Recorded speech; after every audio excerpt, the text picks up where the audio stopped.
Hello everyone, I'm Pastor Gamaka, Apostolic Believers of Christ International, this is your channel. The program like is here, subscribe, and press notification bell to update every day the new videos. Thank you so much. God bless us all. Magandang umaga po sa lahat sa ating mga viewers, listeners dito po sa ating channel sa Facebook. May kapayapaan at habag ng Diyos ay sama sa atin lahat sa magitan ng ating Panginoon Yesus Kristo. Ito piling ko di Kristo Jesus, Pastor Gamaka, Apostolic Believers of Christ International. Pero sa lahat, salamat tayo sa Panginoon sa kanyang kabutihan. Hindi po tayo pinabayaan ng Diyos sa bawat araw. Patuloy po tayo na ginagabayan ng Panginoon sa ating mga pangailangan, sa ating mga lakad sa bawat araw. Patuloy po tayo na ginagabayan at iningatan tayo ng Diyos. Sinabi niya sa Psalms 91 verse 11, aking magpuan ng anghel sa daan upang ingatan ka. Kaya hindi po tayo nanaig, hindi po tayo nagtatagumpay sa ating mga pamumuhay, hindi po sa tulong ng ating Panginoon. Kaya pasalamat tayo sa ating Panginoon na hanggang sa mga araw na ito ay tayo po nagkaroon ng mga bagay at mga pangarap natin ay pinagkaloob ng Diyos yan. Si Ecclesiastes, kung mangaral, Kabanata 6, Talata 2, na karangalan, kapurihan, kapangyarihan ng tao, lahat ng bagay na kanya nakamtan ay galing sa Panginoon. Ngunit, maging walang kabuluhan din ang lahat dahil po na nagkamit man tayo ng mga bagay pero maiwan din natin yan sa ating pag-alis sa libutan. Kaya ating gagawin, pagandaan lang po natin ating pag-alis kasi sa ating pag-alis sa libutan, mga kapatid, kasunod dyan ay hatol naman. Kaya dapat alam po natin ang ating katayuan sa harapan ng Diyos para po na mapagkinabangan natin mga panahon na ipinabubuhay po natin na hanggang sa mga araw na ito ay pinagpala tayo ng Panginoon dahil po sa kanyang habag. At sabi ng Biblia na kahit na kung maangkin man natin ang karangalan, kapurihan kung mga bagay na ating hinangad, subalit magiging walang kabuluhan din ang lahat dahil maiwan naman natin yan. Hindi man natin madadala yan, mga kapatid, hallelujah, sa ating pag-alis sa libutan. Kaya sinabi Biblia sa Hebreo chapter 9:27, minsan mamatay ang tao pagkatapos hatol na. Kaya gagawin natin, mga kapatid, dahil hatol na po ang kasunod, kapag namatay po tayo, hatol na po. So yun po ang ating paghandaan na kung sakaling man na tayo po ay alis sa libutan, pagharap natin sa hatol, sa namalaya po tayo. Hindi po sana tayo maparusahan. Ito po sinabi sa Hebrew chapter 9:27, ayon po sa Biblia. Pakinggan natin ang sinabi po ng Banal na Aklat. Itinakda sa mga tao ang mamatay ng minsan, at pagkatapos nito'y ang paghuhukom ng Diyos.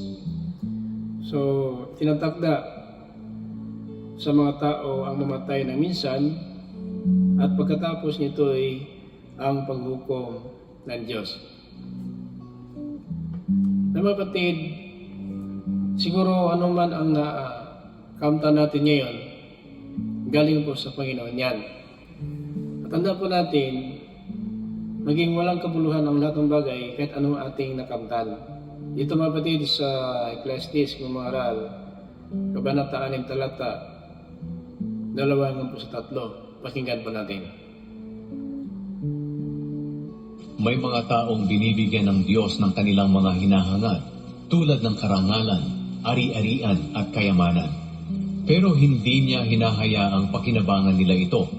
Sa halip, ibang tao ang nakikinabang nito. Hindi ito maganda at walang kabuluhan. Verse 10. Masasabi kong mas mabuti pa ang isang sanggol na ipinanganak na patay kaysa sa taong nabuhay nga ng matagal at nagkaanak pa ng marami, pero hindi naman nagkaroon ng kasiyahan sa buhay at hindi nailibing ng maayos. Kapatid, this is the realidad, no, ng tao. Ito talaga ang ating kalagayan. So sa ating pamuhay, wala po tayong hallelujah, madadala. Kung ano man ang naabot natin, kayamanan, ay ito po hinangad natin, karangalan, ay galing ito sa Diyos. Pero ang hindi hinayaan ng Panginoon na mapakinabangan ito ng tao. Kasi sa ating pag-alis sa libutan, kung ano man ang bagay na atin naabot ngayon, ay maiwan po yan.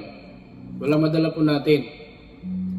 Kahit na kung ano ang karangalan natin, presidente ba tayo ng bansa natin, o senador ba tayo, congressman, mayor, o gobernador, ano pa man ang sabihin natin ating katayuan dito sa libutan, lahat po yan ay mawalang kabuluhan. Ingatan na po natin na sana po nasa ating pali sa libutan mayroon tayong mapupuntahan. Ito ang buhay na walanggang na inaasam kung hinahangad natin. Yung pong dahilan na tayo po talaga ay nakinig ng aral ng Diyos at ito talaga ay ginagawa natin ang ating napakinggan dahil po ang pagpapalain ng Panginoon yung gumagawa, hindi po ang nakikinig. Ayon po dito sa Roma in chapter 2:13, ito po ang sinabi ng Biblia na ang ginawa ng Diyos na matuwid yung gumagawa, hindi po ang nakikinig. Sapagkat hindi ang nakikinig sa kautusan ang itinuturing ng Diyos na matuwid, kundi ang tumutupad nito. Yan po. Na tumutupad ng kautusan ang ginawa ng Diyos na matuwid. Hindi po yung nakikinig. So, araw-araw naman, lobin ng Diyos, makapag-post tayo ng mga video tulad nito ginawa po natin. Ito paano mapaghandaan po natin. So, ang key verse natin is sa Hebrews chapter 9:27, na minsan lang ang tao mamatay at pagkatapos hatol na. Now, ito ang pinakamalaga kasi mga bagay na ating nakamtan na ito walang kabuluhan. So, pagkat marami talang kayamanan ng tao dito sa libutan, so ang problema kung hindi siya pagbigyan ng Panginoon ng panahon na siya makakinabang dito. Now, sinabi sa verse 3 sa Ecclesiastes kung mga rang, kabanata 6, talata 3, masasabi kong mas mabuti pa ang isang sanggol na pinanganak na patay kaysa taong nabubuhay ng matagal at nagkaanak ng marami pero hindi naman nagkaroon ng kasiyahan sa buhay at hindi mailibing ng maayos. So, paano masayahan po tayo? Hallelujah. Na po ang kapalit ng lahat ng bagay na ating nakamtan kung tayo talaga ay tumagal sa sanlibutan na ito at nagkaanak ng marami pero walang kasayahan. Kasi may mga panahon, kapatid, sa sanlibutan na ang tao habang nabubuhay ay talagang puno ng kahirapan, kapighatian. Pero sabihin natin mayroong kayamanan, marami siyang anak. Pero ang problema, kung wala siyang kasiyahan, no? At wala pa siyang pangpalibing na maayos. So kasi kahit matagal pong buhay natin sa libutan, kung wala naman tayong kasiyahan, so useless pa rin. Kasi maraming mga tao ngayon na namuhay ng matagal talaga, pero magulo. Magulo ang buhay dahil po na talagang tulad ng ang kanyang kamag-anak, ang kanyang mga anak, ang kanyang mga apo ay malayo sa kanya, walang lumalapit sa kanya. Kasi minsan po ang ugali ng tao ay hindi talaga maganda. At yung pong dahilan na kahit na kung marami siyang anak, kung tumagal man sa lupa, halos wala na pong bibisita kung magpunta sa kanya, dumadalaw, dahil po sa ugali ng tao. Ugali kasi ang dahilan kung bakit nahiwalay, kung malayo ang kamag-anak, malayo po ang anak, malayo po ang kapatid, at wala na pong pambanlibing ng maayos, kasi wala na dumadalo nga. Minsan nga, iniwan na po sa bahay, namatay sila sa loob ng bahay, pagbalik, bangkay, at saka minsan po, talaga, naagnas na po. So kasi meron pong ganyan na nag-isa lang sa bahay, matagal nga ang kanyang buhay sa lupa, marami siyang anak, pero mga kapatid, bakit po na halos wala po papanlibing, hindi malibing na maayos? Dahil yan talaga, minsan ang kalagayan na sa libutan, marami na nga anak. Dito sa Japan, kung i-compare natin, sa Japan, kadalasan po namatay sa bahay ang mga matanda, at minsan po kanila na pong nalalaman na matagal na namatay at naagnas na po. Kasi dito sa Japan, kanya-kanya pong lugar trabaho, kahit na po kung sabihin natin nais na dumalaw po sa pamilya. Pag dahil po sa Japan, ang trabaho dito sa Japan talagang busy-busy. So minsan pa mga magulang talaga hindi nadalaw, mga matanda na talaga kasi yung mga anak nagtatrabaho sa ibang lugar. Kung ikaw nakatira sa Matsusaka, yung anak nagtrabaho sa Nagoya, nagtrabaho sa Tokyo, sa Osaka, kung doon ba sa Kobe, kung Kyoto, saan man lugar, Hiroshima, Kagawakin, Kamatsu, kung sa Kobe, saan man, Yugukin, nasa Matsusaka ka. So, yung mga anak mo doon sa malayo, nagtrabaho din sila. So, anong kalagayan ng mga matanda sa bahay na walang kasama, yun po ang delikado. Kapag namatay po sila talaga na walang kasama, so hindi malalaman na wala na talaga. So yun po, maagnas ang katawan. So, hindi maayos ang palibing. Dahil po mga kapatid, agad sila na assist na ang pamilya. Okay, ganun po ang ating kalagayan. No, habang tayo po ay sa libutan na ito, ay talagang ganun po. Minsan po ang nangyari sa libutan, kasi biblical po ito, na mabuti pa daw ang isang sanggol na hindi na po pinanganak kung nabuhay, kung hindi patay na, kaysa manganak kung mabuhay man tayo ng matagal sa lupa at manganak ng marami pero hindi naman nagkaroon ng kasiyahan sa buhay at hindi na malibing ng maayos. Kasi kung maabot ka ng katandaan mo ng 80, 90 ka na, so marami ka ng karamdaman, marami ka ng problema, gusto mo sanang mamasyal, pero sa katandaan mo na talaga ay talaga mahirap na. So wala ka ng kasayahan dyan kasi yun na po ang panahon, matagal na ang buhay natin sa lupa pero wala ng kasayahan dahil po mga kapatid, maraming naramdaman, maraming sakit at saka ang pamilya natin malayo na po.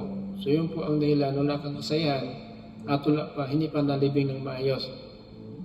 Kasi sinabi nito, at hindi pa nalibing ng maayos. So yun po ang kalagayan natin sa salibutan. So ang ating dapat pinakamalaga na ating gagawin, ito ang pagharap sa hukuman ng Panginoon. Kung malaya ba tayo, kung talagang buhay na walang hanggang ating makukuha, kung ito po ay kaparusahan. Now, habang buhay pa tayo may pag-asa ito sa libutan, ang gawin natin, ngayon na po, dapat makinig tayo ng aral ng Diyos, saliksikin ang kasulatan at gawin natin. Ano po ang dapat nating gawin? Siguro sa katagalan ng buhay natin sa libutan, hindi ba tayo magtatagal? Pag ikaw abot na 70 o 80, so talaga malapit na. Kasi ang Biblia, 70 o 80 lang po. So abot ka pa ng 90, medyo malakas ka pa, pero talagang malapit na ang papanaw. No? Pakinggan na lang natin mga kapatid dito po sa sulat ni Psalmista David, dito po sa Psalms, mga kapatid, chapter 90 verse 10. Ito po ang sinabi ng Biblia. 90 verse 10, ito po sa Psalms. Pakinggan natin.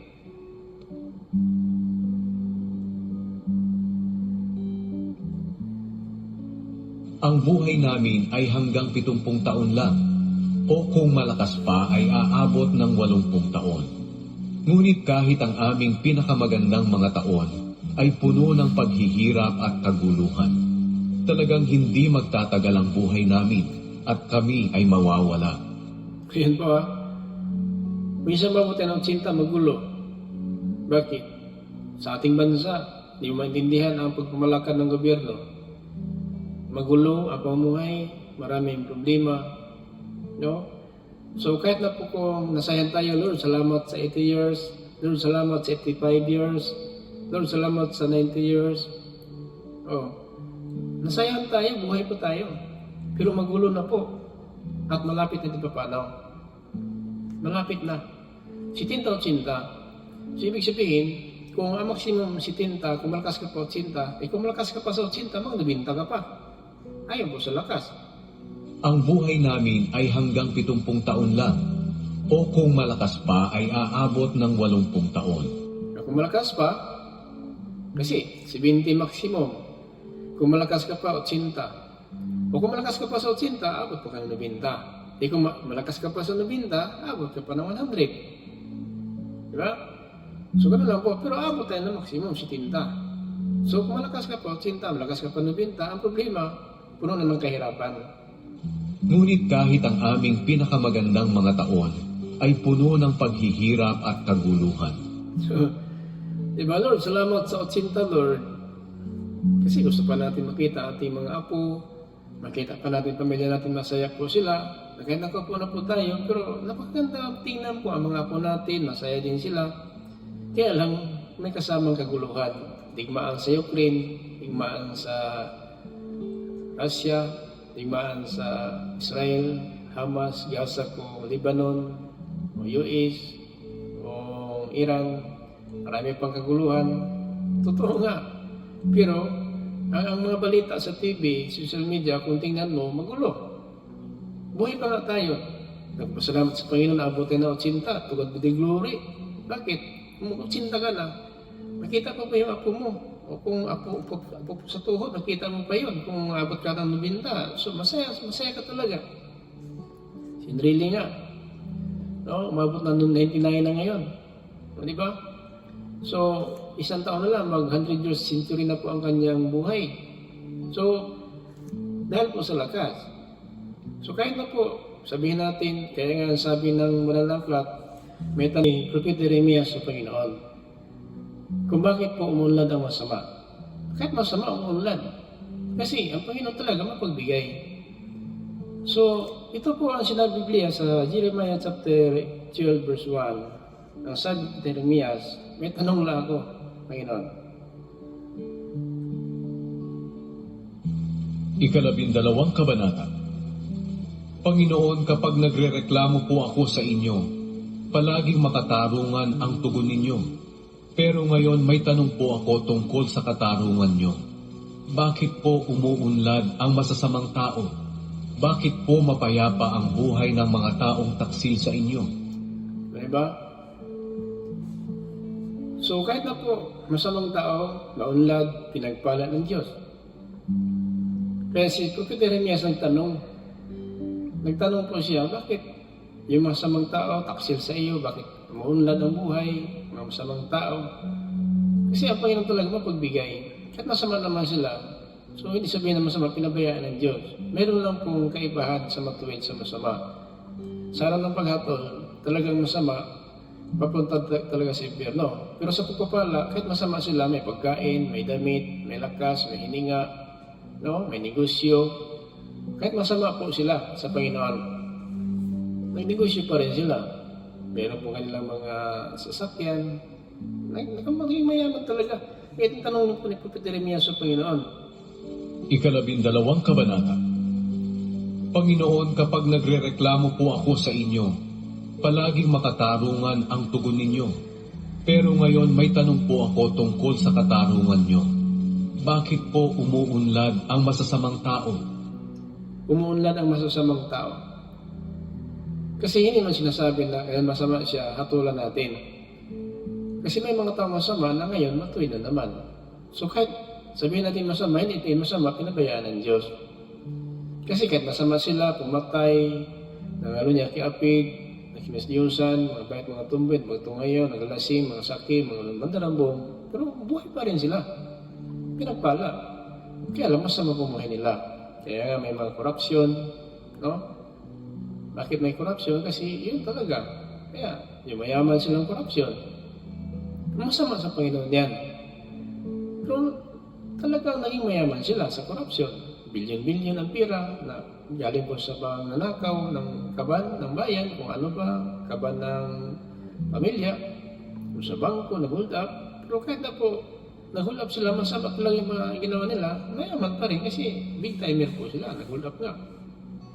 Pero hindi naman sinasabi na pinatay ka ng Diyos. Kaya nga, may tanong si Propeta Jeremias, bakit po ganon? Bakit po mapayapa ang buhay ng mga taong taksil sa inyo? No? Bakit papayapa ang buhay ng mga taong taksil sa inyo? Kasi hindi masipis sabi na kahit masama siya ngayon, hatulang ka. Hindi po kasi ang Panginoon, alam po ng Panginoon kung anong klaseng tao yan. Ang problema, kung diyan ka na lang talaga mamatay sa kasamaan mo, hindi mo na pagbigyan ang Diyos, talaga may impyerno ka. Pero yung masama po si taas ng krus, kriminal ang tawag, kriminal po. No, kriminal ang tawag. Pero bakit nangako ang Panginoon? Ngayon, ikasama kita sa paraiso. Kasi habang buhay pa ang tao may pag-asa. Namatay ang kriminal po sa kanyang kasalanan ginagawa. Kaya huwag hayaan naman, mamatay tayo ngayon na hindi po tayo magbalik sa Panginoon. Kasi yun po ang history ng cross. Mayroon talagang napahamak, mayroon naman pinangakuhan ng Panginoon. Naparehan naman sila namatay, yung kriminal, dalawang kriminal ito. Pero isa lang po ang nagkaroon ng pangako ng Panginoon. No? Dalawang kriminal po ito, Lucas 23:39 hanggang sa 43. Ito po ay kunan po natin na isang halimbawa. Hallelujah. Na isang kriminal na ito talaga ay pinangakuhan ng isa naman ay napastangan, no, inusulto ang Panginoon. 23:39-43, pakinggan natin.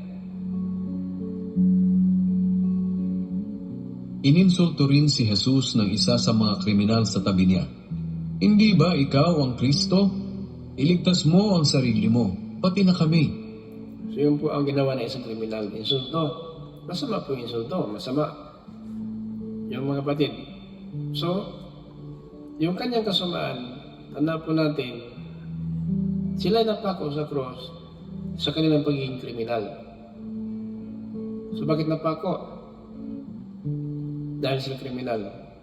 Pero yung pang-insulto niya sa Panginoon, yun po mabigat na sinabi ng Panginoon talaga sa Mateo 12:31. Lahat ng kasalanan ng tao mapatawad, pero yung mapastangan ng Espiritu Santo yung mapatawad. So inusulto niya ang Espiritu Santo kung anak ng Diyos. Kasi Espiritu po ang Diyos, Espiritu din yung anak, naging tao lang. So inusulto niya, yung po ang anak ng Diyos. Kaya yung po kasalanan na hindi mapatawad, pero napako siya sa cross sa kanyang pagkriminal. Pero yung hindi nakasali doon, yung kanyang pag-insulto sa Panginoon. Kasi insulto po, isa lang pinangakuhan. Kahit pareho sila namatay sa taas ng cross, tapos sila. Pero yung isa lang pinangakuhan, dahil po kahit namatay siya sa kanyang pagkakriminal, pero may takot pa rin siya sa Diyos. Pakinggan natin sa 40-41. Pero sinaway siya ng isa pang kriminal na nakapako. Hindi ka ba natatakot sa Diyos? Ikaw man ay pinaparusahan din ng kamatayan. Dapat lang naparusahan tayo ng kamatayan dahil sa mga ginawa nating kasalanan. So, maliwanag po, bakit isa lang ang pinangakuhan? Dahil kahit na po napako siya sa cross sa kanyang pagkriminal, pero may takot siya sa Diyos. Pero bakit napako sa cross? Sapagkat gumawa ng krimen. Sabihin mo itong gumawa ng krimen, walang takot sa Diyos. May takot pa rin sila. Pero bakit gumawa ng krimen? So, natin alam kung bakit anong rason, bakit nagawa ang krimen, at kaya nahuli, at natulan. Tulad nito sa kriminal. Pero ang hindi katanggap-tanggap, yung pag-insulto niya sa anak ng Diyos. Di ba sinabi sa Mateo 12:31? Lahat ng kasalanan mapatawad, pero yung pastangan ng Espiritu Santo hindi mapatawad. Kasi alam natin, anak ng Diyos po yan. So kung ang Diyos Espiritu, so Espiritu din ang anak. Kaya nagkatawang tao lang. Kasi yung po sinabi sa Hebrews chapter 1 verse 2, kung ano ang Diyos, ganun ang anak. Kung Espiritu Santo ang Diyos, Espiritu Santo, Espiritu din ang anak. So ano yung sunto niya? Yung Espiritu. Kaya tama lang ang Mateo 12:31, lahat ng kasalanan patawad, pero yung pastangan ng Espiritu Santo hindi mapatawad. Bakit? Anak siya ng Diyos. So, ang lapastangan niya, Espiritu. Anak siya ng Diyos. Kasi ano ang Diyos? Ganun ang anak. Kung Espiritu ang Diyos, Espiritu din ang anak. Yun po sinabi sa Hebreo, chapter 1, verse 2, up to 3. Nakatuloy natin, ito sa 42. Pero ang taong ito'y walang ginawang masama. Pagkatapos ay sinabi niya, Jesus, alalahanin niyo ako kapag nag-ahari na kayo. 43. Sumagot si Jesus, sasabihin ko sa iyo ang totoo. Ngayon din ay makakasama kita sa paraiso. Diba? Namatay siya sa ginawa niyang kasalanan. Namatay din yung isang kriminal sa ginawa niyang kasalanan. Pero ang hindi mapatawad, yung paglapastangan niya sa anak ng Diyos. Kasi lapastangan niya, kaya kung ang Kristo, bumaba ka sa cross. Iligtas mo yung sarili, pati kami. Pero ang sagot na isa, wala ka na bang takot sa Diyos? So meaning, kahit na po siya napako sa cross sa kanyang pagiging kriminal, may takot siya sa Diyos. Natulala lang siya kasi nahayag ang iyang ginawang krimen. Pero kung hindi nahayag, hindi mapako sa cross yun. Pero sa hatol, natulad din siya sa araw ng paghukom. Pero doon pa lang, nakita natin, ang sagot niya sa 41, wala na ka bang takot sa Diyos? Wala ka na bang takot sa Diyos? Di ba? Na dapat ay hatulan sa ating kasalanan, pero itong tao ito walang kasalanan. So, anong nagawa ng isang kriminal? Paburo siya. Kaya sinabi na tulad na isa, kung ikaw nga ang Kristo, bumaba ka sa cross. Iligtas mo yung sarili, pati kami. Insulto. Sumasama po yan. Diyan ang mabigat na kasalanan niya. Sinabi ng Panginoon ito sa Mateo 12, mabatid, 31, 32, lahat ng kasalanan patawad, pero yung pang-insulto niya sa anak ng Diyos, walang kapatawaran yon. Pang-insulto, kung ikaw ang Kristo, bumaba ka sa cross, iligtas mo yung sarili, pati kami. Napakinggan natin, dito mga kapatid sa Mateo 12, 31, 32.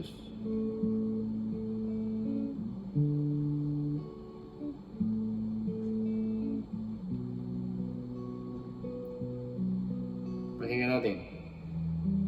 Sinasabi ko sa inyo na ang lahat ng kasalanan, pati na ang paglapastangan sa Diyos ay mapapatawad. Ngunit ang paglapastangan sa banal na Espiritu ay hindi mapapatawad. 32. Ang sino mang magsalita ng masama laban sa akin na anak ng tao ay mapapatawad. Ngunit ang sino mang magsalita ng masama laban sa banal na Espiritu ay hindi mapapatawad kailanman. Yun po. Kasi alam natin, anak po ng Diyos yun. No? Anak po ng Diyos. Inunsulto niya. Lapastangan niya. Kapatid, anak ng Diyos na nakapako sa cross.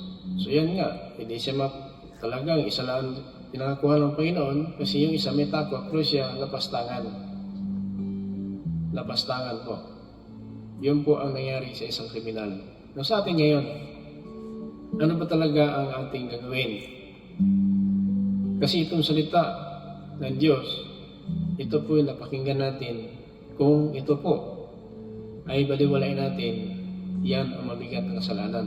Pero yung kriminal na isa, paglapastangan niya ng anak ng Diyos, yun po mabigat na kanyang ginagawa. Pero yung isang kriminal, bayad siya sa kanyang nagawang krimen. Subalit, kahit namatay siya sa cross, pero may takot pala siya sa Diyos. Kaya sabi niya, wala ka na bang takot sa Diyos? Kaya tulad natin, dapat natin tanggapin ito kasi nagkasala tayo. Pero ang tao na ito, walang kasalanan. So, piburo siya sa Panginoon Kristo. Pero yung isa, lapastangan. Kaya hindi talaga mapatawad ang lapastangan ng Espiritu Santo. Kasi kung ano ang Diyos Espiritu, Espiritu din ang anak. Pakinggan natin, may proof ba tayo, Pastor? May proof tayo, Hebreo chapter 1, verse 2 up to 3. Pakinggan natin. Ngunit nitong mga huling araw, nangusap siya sa atin sa pamamagitan ng kanyang anak. Sa pamamagitan niya nilikha ng Diyos ang sanlibutan, at siya rin ang pinili niyang magmay-ari ng lahat ng bagay. Sa kanya makikita ang nagniningning na kadakilaan ng Diyos, at kung ano ang Diyos ay ganoon din siya. So kung Espiritu ang Diyos, Espiritu din ang anak. Ano lipastangan niya? Espiritu. Anak siya ng Diyos. Nagkatawang tao lang ang Espiritu. Kasi ang Espiritu hangin, hindi makita. So, ang lapastangan niya, hindi yung katawan, yung nasa loob ng katawan, yung Espiritu Santo, yung Espiritu ng Diyos. Mga kapatid, hanap po natin, siya ay Espiritu sapagkat ang Diyos Espiritu. So, ano ang katangian ng anak? Espiritu din. Kung Diyos ang Ama, so Diyos din ang anak. Pero hindi siya maka-level up sa kanyang Ama kasi anak lang talaga siya. Kasi yun pinatunayan ni Apostol Juan, kapatid, sa sulat ng Apostol Juan sa 1:17. Ito yung sinasabi. 1:17 sa Juan. Pakinggan natin na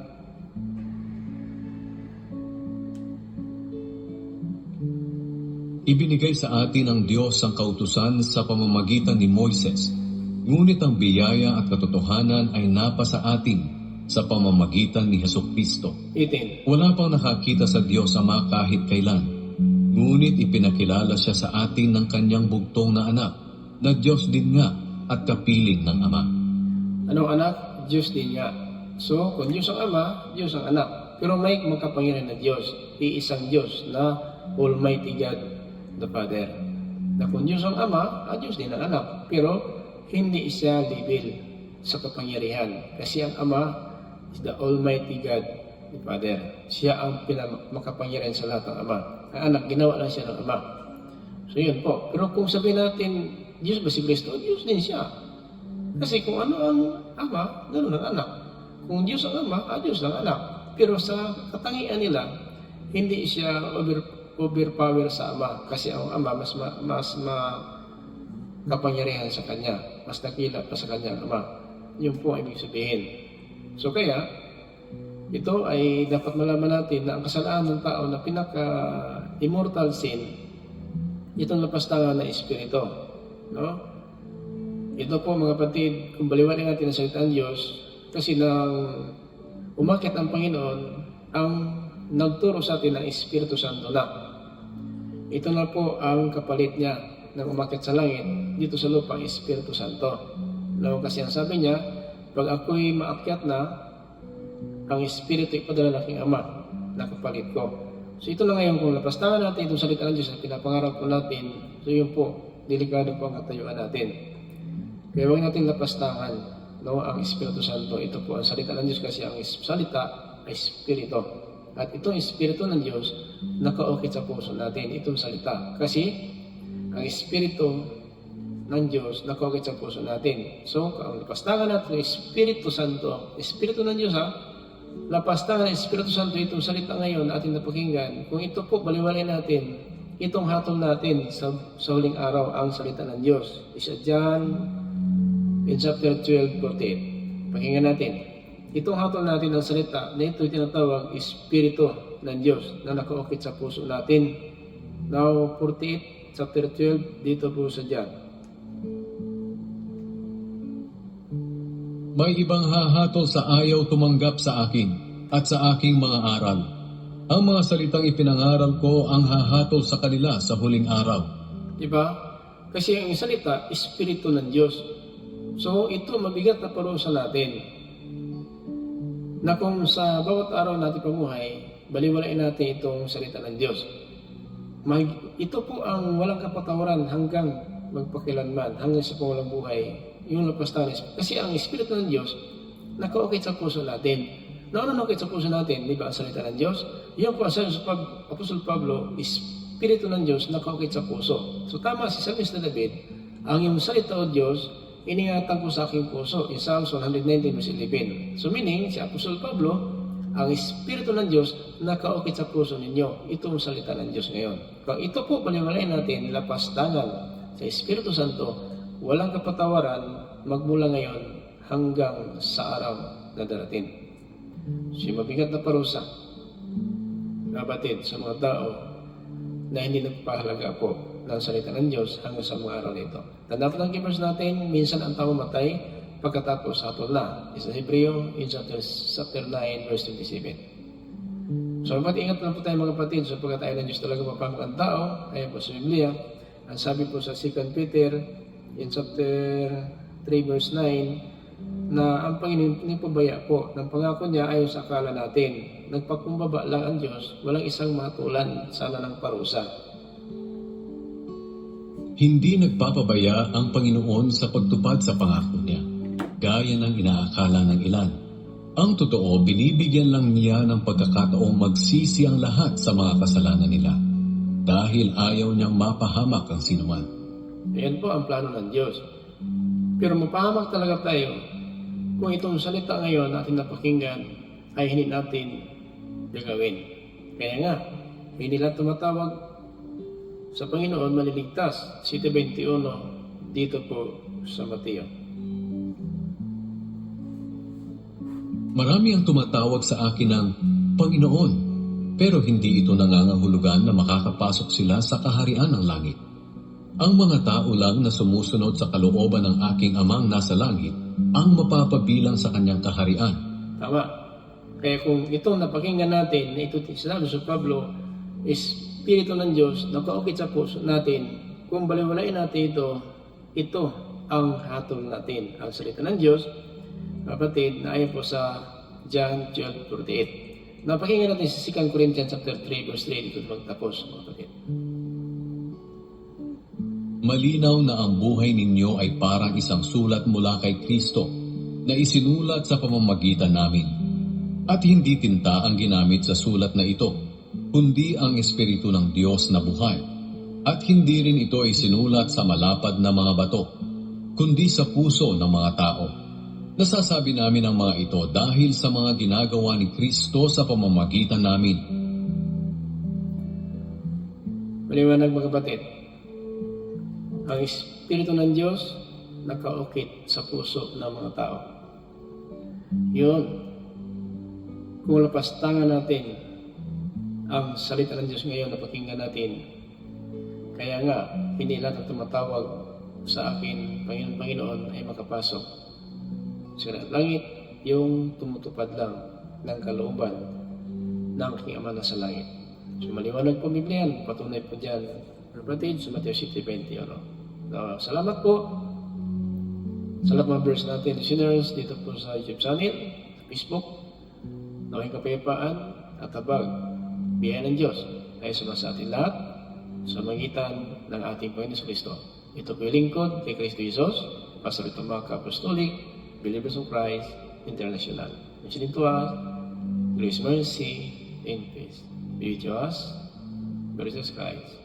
Amen.